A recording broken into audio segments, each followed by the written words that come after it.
واتقوا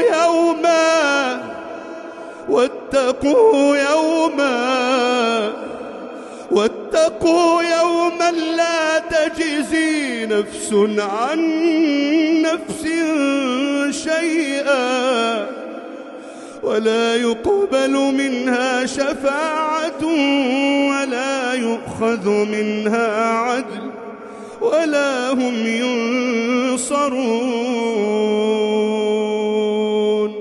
أتأمرون الناس بالبر وتنسون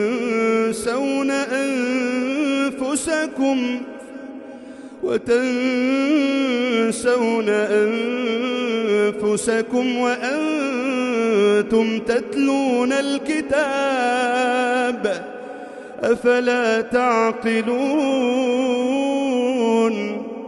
واستعينوا بالصبر والصلاة وإنها لكبيرة إلا على الخاشعين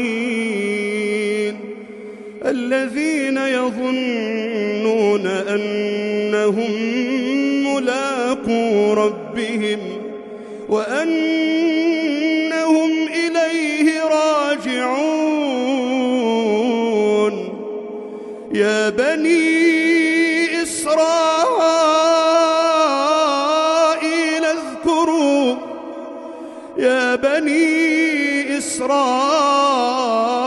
اذكروا نعمتي التي أنعمت عليكم وأني فضلتكم على العالمين.